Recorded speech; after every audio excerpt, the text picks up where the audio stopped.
Your manifesto says that you want to refurbish Pleasance.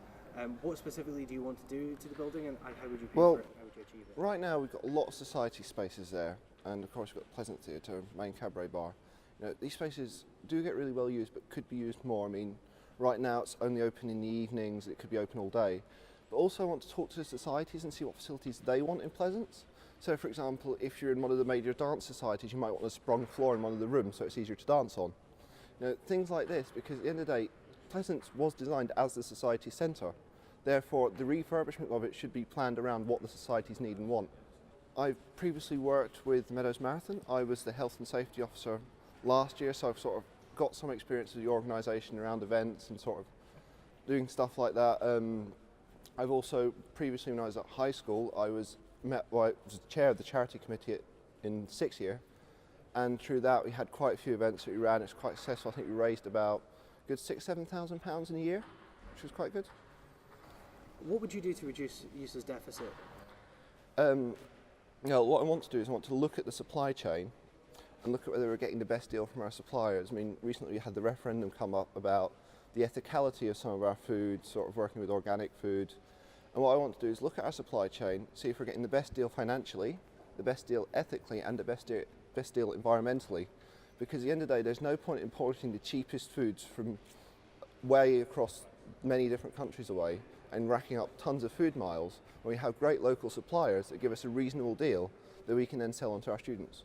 Do you think there's been a lack of transparency in EUSA this year? And if there has, what would you do to solve it? Well, I think it's quite difficult because some of the issues that were discussed are quite confidential, so it's really hard to someone to come and approach our student union and bring up an issue and have that spread all throughout the student press. But at the same time, within EUSA services, there should have been more information as to what was going on, also information on what the deficit was, because it wasn't until I actually spoke to people within EUSA in preparation for this campaign that I realised actually how big the deficit is at the moment. So I think this needs to be communicated further across to students, and what I want to do is make it easier by creating more regular updates, having sort of pages on the EUSA website to say, right, this is what our services are at just now, having a services forum where students can come along, hear about what's going on in our services and input into how our services are run. And also just more talking to you guys, because you guys are the student press. You have outlets all over the student unions. I know I live in Chalmers Street and there's a pile of journals sitting in our common room. I don't know how you got in there to put them in, but they are there. So, things like this, actually talking more, getting more information out to the students who want to know is vitally important to our student union. I previously stood as a Defend Edinburgh candidate and then decided to leave, as I feel I just don't agree with every way the group functions, and therefore I don't believe I should be part of a group that I am not fully engaged with. There were some candidates I necessarily wasn't 100% on board with, just the way they functioned didn't properly represent all of my views, so therefore I thought it'd be better to stand as an independent and stand up for my own principles. Many VPSs, past VPSs, haven't necessarily focused on entertainment. Not necessarily specifically individual people, but as a concept of the whole. So in general, kind of entertainment has been something that's been sidelined. So we've had candidates that have focused more on sustainability, candidates that have focused more on the kind of expanding like our accessibility and this kind of thing. What I think we can do is definitely work to do all three. I'm someone that loves to do entertainments as well as I love to do everything else. I love to go out and I want to make this part of something that EUSA does and a big priority, because this is what students actually engage in all the time, the ones that don't engage in our other structures. As VPS, you'd be a member of the trustee boards, and you say that the trustee board shouldn't overturn referendum decisions. How do you feel about the trustee board being able to have that power, and is it something that you would ever do as VPS? I feel like it's very worrying that the trustee board can overturn referendum decisions, since referendums are decisions made by the student body. They're a democratic decision that the students have come to. However, in order for them to be able to not overturn them, there does have to be you have to investigate how the questions are put forward. So questions that are put to the student body do have to be fully researched. There does probably have to be some kind of disclaimer, so the students are making educated decisions that they actually know about. If we have educated democracy that the students are actively engaged in, then I do feel it's very unfair, undemocratic, and it shouldn't be the case that the trustee board can overturn these decisions. There are definitely problems with EUSA's transparency. There's far too much that the students just aren't aware that's happening. There's kind of two main ways I want to kind of fix the transparency problem. in that if we have sabbatical officers having open office hours, this makes it really easy for students to know that when they can come and talk to their sabbatical officers, that anyone can come and talk to them. They're always available for you to come and find them. And then secondly, I want sabbaticals at the end of every week to kind of write a blog post about what they've done. So students are always aware of what their representatives are actually saying and doing. And this will go on the official EUSA website, so it's really easy for students to find. Again, this won't solve everything. There's so much more that needs to be done, but those steps in the right direction. First of all, let me just say that I stood twice before as what people would call a joke candidate. I think actually I probably made the wrong decision because Mitt Romney ran as a joke candidate in the presidential election and he seemed to do pretty well, so maybe I'm making a mistake going the serious route, but I thought it would be better to change EUSA from the inside rather than being an outside criticizer. So I'm not ashamed of those campaigns. I had a fantastic time, and hopefully this campaign, while serious, is also affable and friendly, and all in the name of making student services fun for everyone. I won't be able to do it alone, but that's part of the reason why I want to get students at the center of organizing events. I want to be able to get individual students, like let's say you have a good idea for a club night, you say you can get X amount of people there, you have great ideas, I think you should be able to run that club night.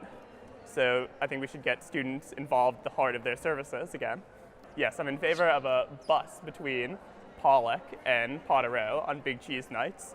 I think the university should provide this as a public safety service. I think this links in to things we did last year along the lines of creating a Meadows bus, for instance, which helped escort students across the Meadows. And I think that it will probably cost a lot. I'm not sure of the exact number, but I think buses at peak times are important, and I think that it's really important for student safety, and you can't really put a price on that.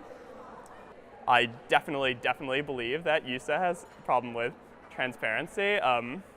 The point of my campaign is to reclaim your union. I want to make EUSA more transparent, democratic, and fun.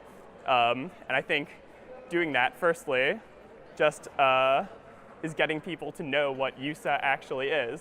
Why can't the SABs every year knock on doors, just like we do for elections and stuff, and just say, hello, I'm from EUSA, EUSA is your student union, and make people actually feel that EUSA is a place that they can turn to if they need help. So in your manifesto you talk about wanting to lower prices of food and drink on campus. Which prices specifically do you think are too high at the moment? I think, well, according to the referendum this year, prices that are a bit too high, are things like beer prices, food prices, hot food especially. So yeah, that's the sort of thing I want to look at. You always talk about wanting to get free, direct and frequent transport to all campuses. Yes. How do you think you would go about achieving that? I think to start off by, for transport, for free and direct transport, I think the first thing to start off with is getting the university to start reimbursing students, and then after that is going to start looking into how I can possibly do it.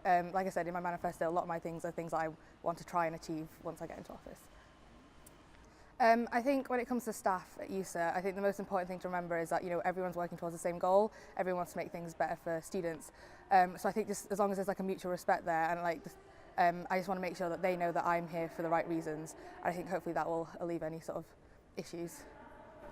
Do you have any sort of events or venue running experience that you can bring to the job? I don't have actual proper commercial experience. However, yeah, I have. When I was abroad last year, I was in charge of organising events for international students.